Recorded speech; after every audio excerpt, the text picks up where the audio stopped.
Luis López, 1852-1920. 1852.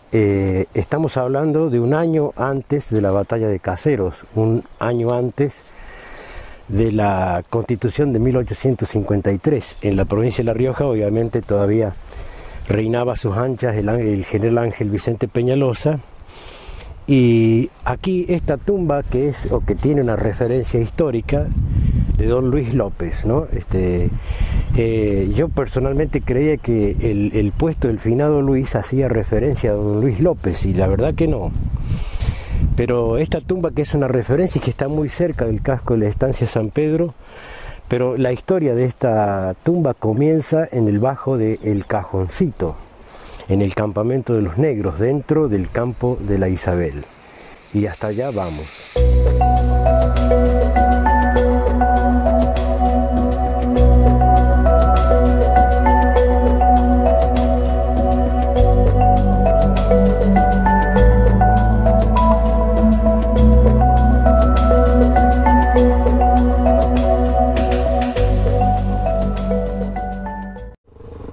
Bien, estamos ya dentro del campo de San Pedro. Vamos a llegar casi hasta la casa que era de don Víctor Torres y que ahora ocupan sus descendientes. Ahí está la tumba de don Luis López.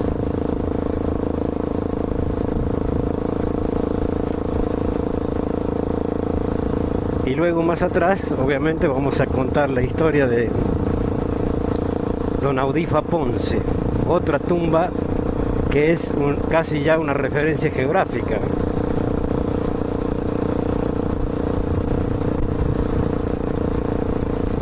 En este campo de San Pedro hay mucha huella del asentamiento aborigen, ¿no? La familia Torres atesora varias piezas de material lítico que han sido, o lo que ha dejado la ocupación aborigen en esta zona, una absoluta curiosidad, ¿no? Porque los aborígenes se establecían en la sierra, en el pie de monte o sobre la cima de la sierra, donde encontraban alguna planicie.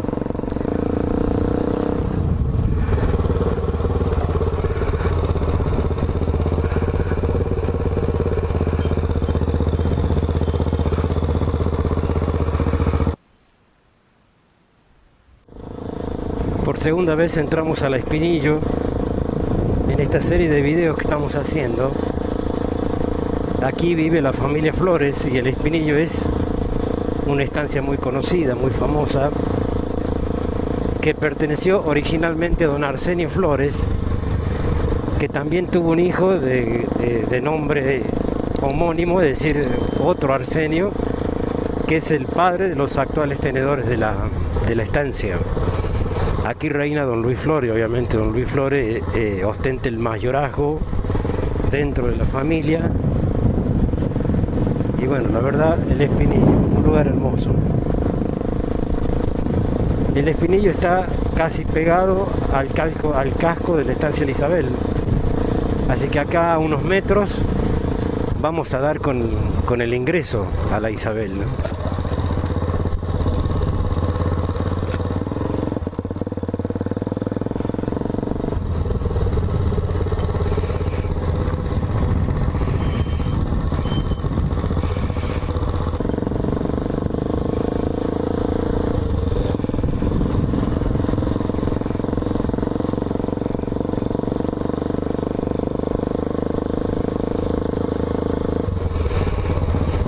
Aquí nos vamos a encontrar con Néstor Pacheco, que es el capataz de la estancia, una persona que se encarga de todos los trabajos en un campo extensísimo, ¿no?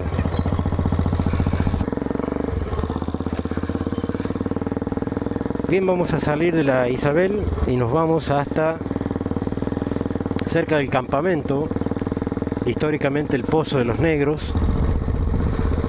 Y Néstor me va a acompañar, así que ahí vamos a tomar imágenes en el bajo del Cajoncito, ¿no? Un lugar de referencia, un lugar histórico.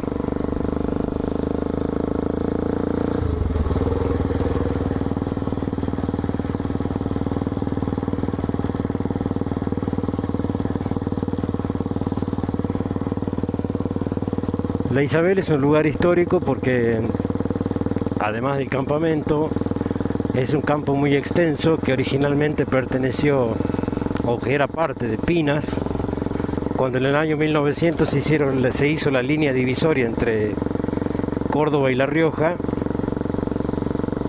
este pedazo de campo quedó dentro de La Rioja y originalmente se llamaba Sobrantes de Pinas.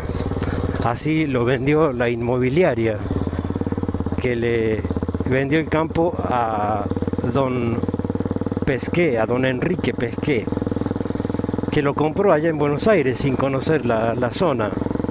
Y él tenía una hija que se llamaba Isabel, por eso el nombre del campo es La Isabel.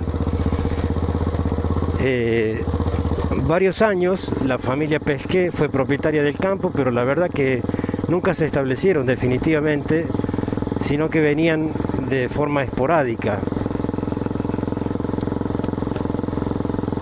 Hasta que finalmente en el año 1940 más o menos lo compra la firma Salomón Saleme, dos hermanos inmigrantes sirios que vivían en Milagro y que se dedicaban al comercio, ¿no?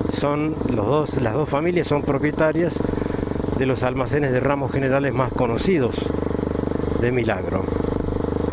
La Isabel, ¿no? Tiene un poco más de 13.000 hectáreas esta estancia, tiene 20 kilómetros de largo por más o menos 6 de ancho y está unido, pegado con el campo que perteneciera a don Desiderio Tello, la Merced Bajo de los Melados. Ahora, los colindantes de La Isabel son Villa Lucero, que es un campo que perteneció a don Ángel Lucero.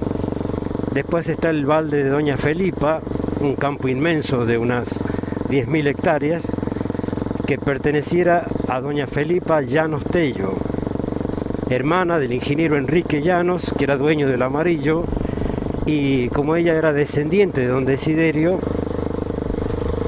la viuda Ángela, que era tan dadivosa, le legó este campo que está, vuelvo a decir, colinda con La Isabel. Más allá, hacia el sur, está el Valde del Salado, también, que en algún momento vamos a visitar. Ahí vivía la familia Sánchez, todavía hay Sánchez viviendo allí. Y después el campo de Santa Lucía, que era de don Domingo Ferreira, un sobrino nieto de doña Ángela Ferreira de Tello, también legado por parentesco, ¿no? Y así fue donando porciones. La verdad que hacia el oeste, cerca de la zona de Anvil, también, por ejemplo, a don Moisés Ferreira le dio el campo La Copa, que todavía existe obviamente, y que es decir que doña Ángela Ferreira fue legando propiedades a sus parientes colaterales. De hecho, al Campo Grande finalmente lo venden unas sobrinas suyas que eran Echenique de apellido, ¿no?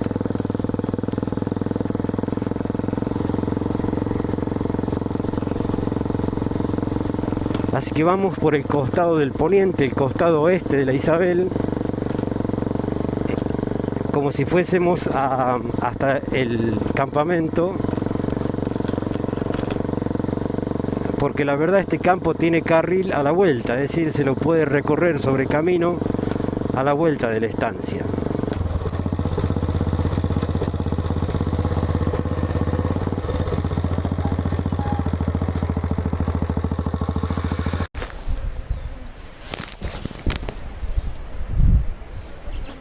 Este es uno de los caminos más viejos de la zona, porque claro, camino como lo concebimos ahora nosotros, en aquella época en que ya no había chatas, ni sulquis, ni carros, las huellas eran para caballos y esta era una huella extensa, entonces le llamaban camino, ¿no? Pero era para que circulen caballos. Este camino unía, por ejemplo, la zona de Nepes para este otro lado hacia Chancaní, ¿no? Pueblos de la provincia de Córdoba, del piedemonte de la sierra de Guazapampa, y la verdad era muy transitado este camino. Seguramente en algún momento lo usó Ángel Vicente Peñalosa. Esta es una zona que el Chacho recorría mucho, sus lugartenientes también, pero aquí en este lugar se llama el Bajo del Cajoncito, Porque originalmente este lugar se llamaba el Bajo del Espinillo. Como este árbol probablemente cuando venían los vendedores, que eran comerciantes que tenían tropas de mulas, porque en esa época se comercializaba con mulas, que tenían árganas laterales y ahí traían la carga, ellos circulaban a caballo con una yegua madrina y 5 o 6 mulas. Y probablemente en este árbol que haya sido un lugar de descanso. Entonces, como reacomodaban cargas, hacían trasbordo, es probable que se haya caído una semilla de espinillo, porque el espinillo no es de la flora nuestra. Hay en zonas del departamento hay espinillos, pero aquí en este lugar no. Entonces, este bajo tomó antiguamente el nombre Bajo del Espinillo, y es probable que la estancia vecina se llame El Espinillo por eso. Pero después con el tiempo tomó el nombre Bajo de El Cajoncito, porque aquí había un cajoncito que era la tumba de don Luis López, el que veíamos recién donde está emplazado actualmente, que es antes de llegar a San Pedro. ¿Por qué digo que aquí es un lugar histórico y por qué hacemos referencia a los muertos del camino? Porque allá en la esquina sur de la Isabel, que está muy lejos, no pudimos ir, pero en la esquina sur de la Isabel hay una explanada, como una explayada, donde había un árbol inmenso, un árbol de algarrobo, que la gente le decía el árbol lindo, porque era inmenso, muy copioso y con mucha sombra. Y como don Luis López, que era un comerciante con mulas, circulaba este camino, un día con su asistente pasó por ahí y se encontró con 2 personas. Uno, el Negro Nachi. El Negro Nachi era un bandolero muy famoso, porque en esta zona circulaban estos asaltantes que asaltaban a la gente rica, protegían a los pobres, entonces los pobres es como que hacían una cobertura para protegerlos. El Teclo Agüero, Chirino y el gaucho Antonio Pereira, en la zona del norte, Froilán González, es decir, un montón de gente que se dedicaba al saqueo. Estamos hablando años después de la muerte del Chacho, digamos, cuando el ejército riojano se dispersó y varios lugartenientes del ejército, la verdad, dentro de la sociedad eran parias. Entonces no les quedó opción que el saqueo, porque la verdad eran rechazados por la sociedad, nadie les daba trabajo ni tenían propiedades porque la guerra les saqueó todo. Entonces, don Luis López se encontró con 2 personas allá en el árbol lindo y, bueno, lo invitaron que se baje. Habían carneado una vaca, porque en ese tiempo no había casi alambres, no se sabía quién eran los dueños de la vaca. Era muy normal que la gente carneaba una vaca donde las encontraran. Eran animales orejanos, había que tener habilidad para agarrarlos porque eran salvajes prácticamente. Lo invitaron que se baje a comer y después al final le regaló una pierna de carne, que es una posta del animal, y obviamente quedaba implícito que no le podía avisar a la policía de su presencia. El Negro Nachi era buscado por policías de 3 provincias, nada menos. Pero don Luis López, cuando llegó a la zona de Chancaní, no cumplió con su promesa y le avisó a la policía. Entonces un grupo de policías se viene a ver si lo podía agarrar, y cuando llegan, el Negro Nachi tenía los 2 caballos, una mula, que él montaba una mula, atada a lazo, es decir, un lazo de un árbol a otro, y en ese lazo los cabestros donde estaban atados los animales para que pasten. Él se levantó con el cuchillo, que era un bisturí, cortó el lazo y se subió sobre la mula sin apero, sin nada, y huyó escudándose en el cuerpo del animal. Al asistente lo agarraron, pero al Negro Nachi no. Con los años, por este camino circulaba el asistente de don Luis López, que venía adelantado sobre la yegua madrina y con la recua de mulas, y aquí en este lugar le salió al cruce el Negro Nachi. Obviamente el asistente, que habrá estado seguramente en el primer encuentro, si lo ha reconocido, obviamente presa del miedo, le hizo 2 o 3 preguntas puntuales el Negro Nachi, que a dónde estaba don Luis López, le dijo que se había quedado en una casa atrás a tomar mate, y le preguntó en qué venía montado, en una mula. ¿Trae armas? Sí, trae un revólver. Entonces, en este sitio, el Negro Nachi lo enlazó desde atrás a don Luis López, obviamente de un tirón lo bajó de la mula, no le dio tiempo a sacar el revólver, y durante un tiempo lo martirizó, le recordó que le cobraba la venganza, y después que lo dejó medio moribundo, lo ató en la mula y la espantó. Entonces la mula fue de acá hasta dar con el asistente, un par de kilómetros hacia allá, que ya el cuerpo de Luis López eran prácticamente despojos. Como fue una muerte tan comentada, este sitio se convirtió obviamente en un sitio de referencia, ¿no? Y con el tiempo toma el nombre, porque aquí había como una especie de cajoncito donde estaban los restos de don Luis López. El negro Nachi era de origen santafesino, nunca más se supo en la zona de él, es decir, nunca más circuló por esta zona. Era muy buscado, ¿no? por las policías de San Luis, de Córdoba y La Rioja. Entonces, después con ese cajoncito, el nombre de este lugar es el Bajo del Cajoncito, que está muy cerca del campamento de los negros, ¿no? Dentro de la Isabel, donde había una hondonada de agua. Es decir, que en esta zona, como se almacenaba agua, en este lugar donde es el Bajo, era muy habitual que los viajantes hicieran un alto para descansar y para hacer beber sus animales. Es decir, que este es el Bajo del Cajoncito, donde lo encontró el negro Nachi a don Luis López. Don Luis López, vuelvo a decir, después con el tiempo don Ángel Lucero le hizo una promesa, porque también en la cultura de nuestra gente, en la religiosidad de nuestra gente, también le hacen promesas a las tumbas así de referencia. Y don Ángel Lucero, que es el dueño de Villa Lucero, el campo que está colindante, lo llevó cerca de su casa e instaló la urna y una cruz muy cerca dentro del campo de San Pedro.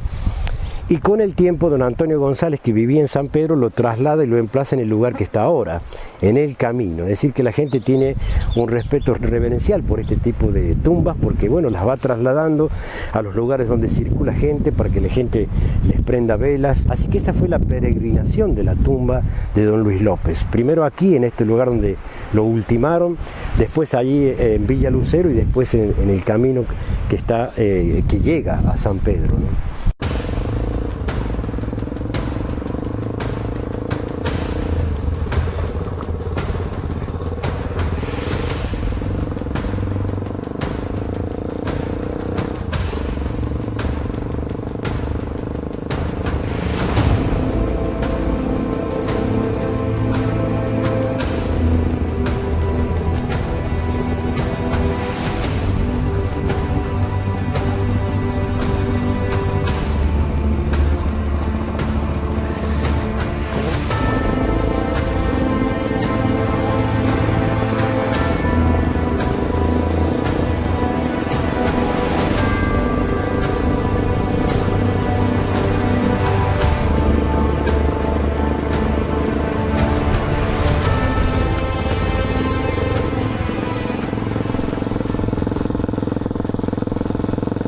Aquí estamos dentro del campo de San Pedro y próximo a entrar a Villa Lucero, donde me voy a reunir con mi amigo José Luis Lucero,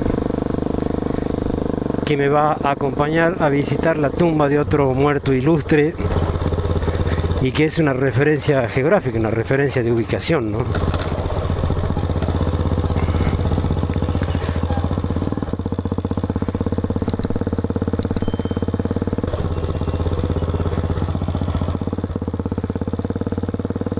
Está haciendo desvíos nuevos José Luis, pero yo voy a tomar la seguridad del camino viejo.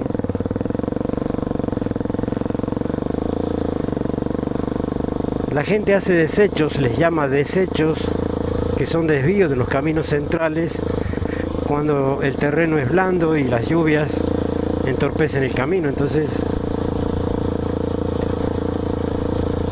por acá dentro del campo de San Pedro, probablemente sea en ese quebracho, don Ángel Lucero trajo los restos de don Luis López.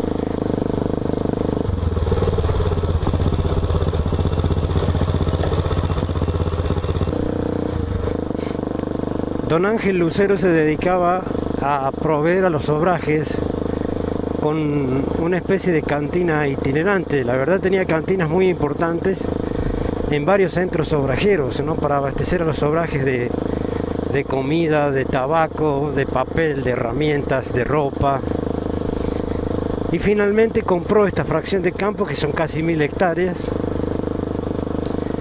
a la viuda Ángela Ferreira de Tello, mejor decir, a sus descendientes. Era una fracción de campo que había quedado desgajada del campo central debajo de los Melados, Pero bueno, así don Ángel Lucero se hizo de este gran campo que se anexa a otros que ya tenía con anterioridad. Y ahí aquí montó una unidad productiva muy importante y la verdad fue don Ángel un productor ganadero muy conocido.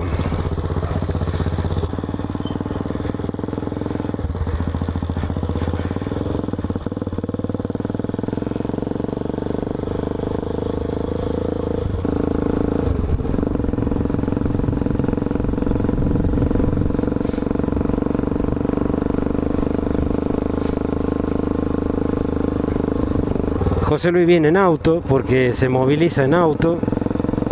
Mientras tanto en el campo uno se maneja de a caballo, ¿no? Es un productor ganadero y caprino muy importante y bueno, tiene una unidad productiva grande y que se administra a caballo, obviamente. Pero bueno, tuvo la voluntad de acompañarnos porque nosotros tenemos que situar no el emplazamiento actual de la tumba, sino el emplazamiento original, que está dentro del campo de Villa Lucero, pero no está en el camino, sino hacia adentro, y que es el mismo camino histórico que hemos registrado recién en el val del Cajoncito. José Luis nos pisa los talones, pero bueno, ya estamos cerca, porque la verdad que no es gran distancia desde la casa del casco de la estancia Villa Lucero. Debe haber unos 3 kilómetros y medio.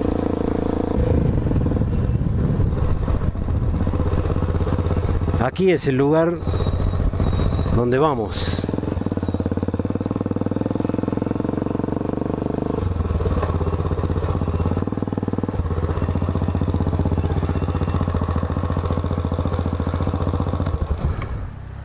Ahí vengo con Darían, guía de lujo que tengo, y él me va a guiar hasta el lugar histórico de la tumba de Audifa Ponce.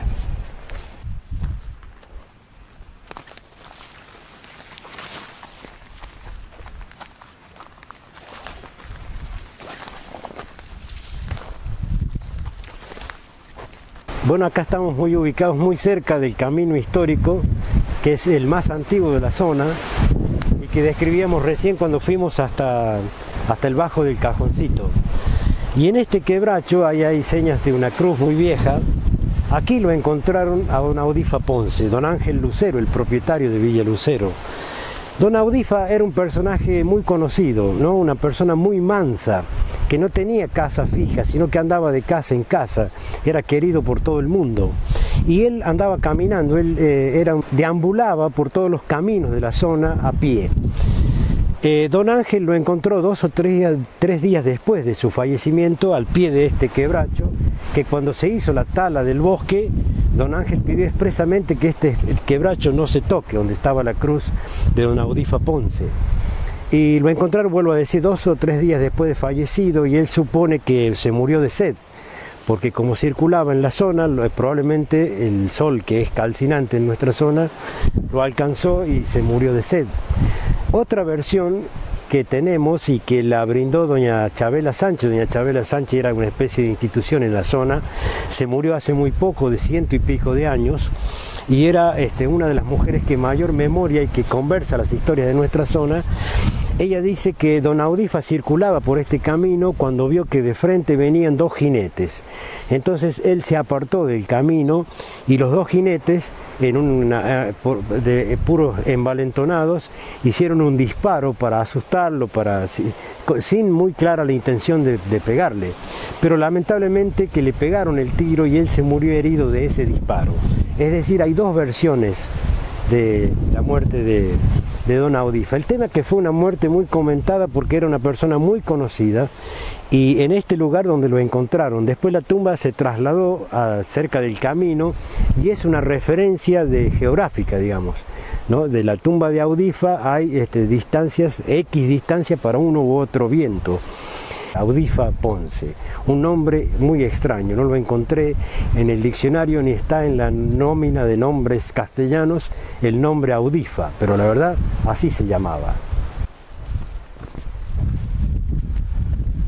Aquí está emplazada actualmente la tumba de Audifa Ponce. no están en lugar cualquiera, están en la esquina del campo de Pozo de Rosendo, digamos, de la Merced bajo de los Melados, una de las mercedes más extensas de La Rioja, y que perteneciera a don Desiderio Tello, ¿no? Esta línea es una línea larguísima, recta, que pasa por cerca de la represa de Pozo de Rosendo, pasa por el Amarillo, y por acá atrás es la línea que le da lateral norte a Villa Lucero.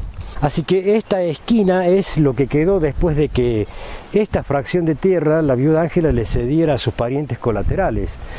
Así que este es el campo que después perteneciera obviamente a don Cecilio Senar, y que es, vuelvo a decir, la línea de la Merced bajo de los Melados, que perteneciera a don Hipólito Tello, el padre de don Desiderio Tello, que vivía en Ámbil. Así que la tumba de Audifa Ponce fue trasladada finalmente acá, para que la gente la vea cuando pasa el camino, le dejan agua, le prenden velas, y la verdad fue en aquel momento una muerte muy comentada, porque por lo general en la cultura nuestra las personas que mueren así en circunstancias extrañas se los venera, se los respeta y se les arma este tipo de recordatorios. Es muy raro que en los lugares nuestros haya ocurrido una muerte que no esté señalada con cruz, a no ser que sean restos que pertenecían a nuestros aborígenes. Después obviamente de que la sociedad tuviera la influencia del cristianismo que trajeron los españoles, se comenzó a hacer esta costumbre de señalar con una cruz el lugar donde están sus restos.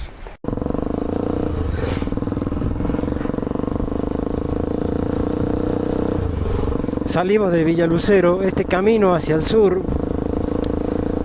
llega hasta la ruta 20,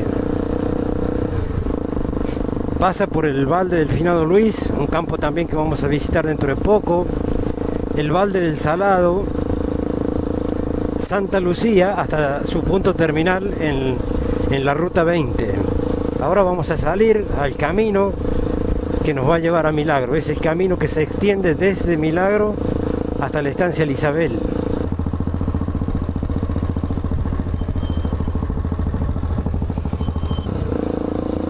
Este es un camino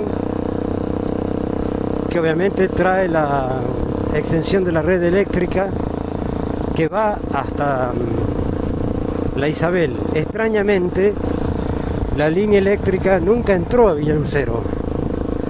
Nunca en el plano de distribución nadie jamás se incluyó a Villa Lucero, y debe ser una de las unidades productivas muy cercanas que quedaron fuera de la extensión de la red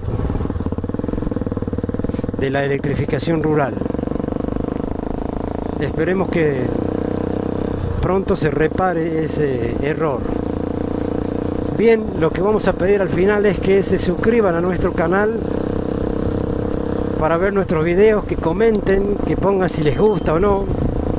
Todo eso ayuda al crecimiento de nuestro canal, porque si el canal crece nos beneficiamos todos, ¿no? Porque ahí vamos a contar la historia integral del Departamento General Ocampo, visitando estos sitios. Yo tengo que ir ahora a una consulta médica, no sé cuánto tiempo me va a llevar. No quisiera interrumpir la frecuencia de estos videos, pero bueno, si por alguna razón se ven interrumpidos, es un tiempito nomás, tengan paciencia. Después, apenas podamos, vamos a poner como ahora que visitamos estas tumbas aparentemente insignificantes, pero que guardan detrás una historia formidable, ¿no? Y la historia nuestra se construye así, no solo de héroes y de personas sobresalientes, sino también de gente común, como don Luis López o como don Audifa Ponce. De modo que está bueno que nosotros recordemos estos hechos, porque vuelvo a decir, si no, estas tumbas serían como un jalón en el camino, y con el tiempo, a medida que pasen las generaciones, nos olvidaremos de la historia que hay detrás de esas tumbas. Así que esa es la idea.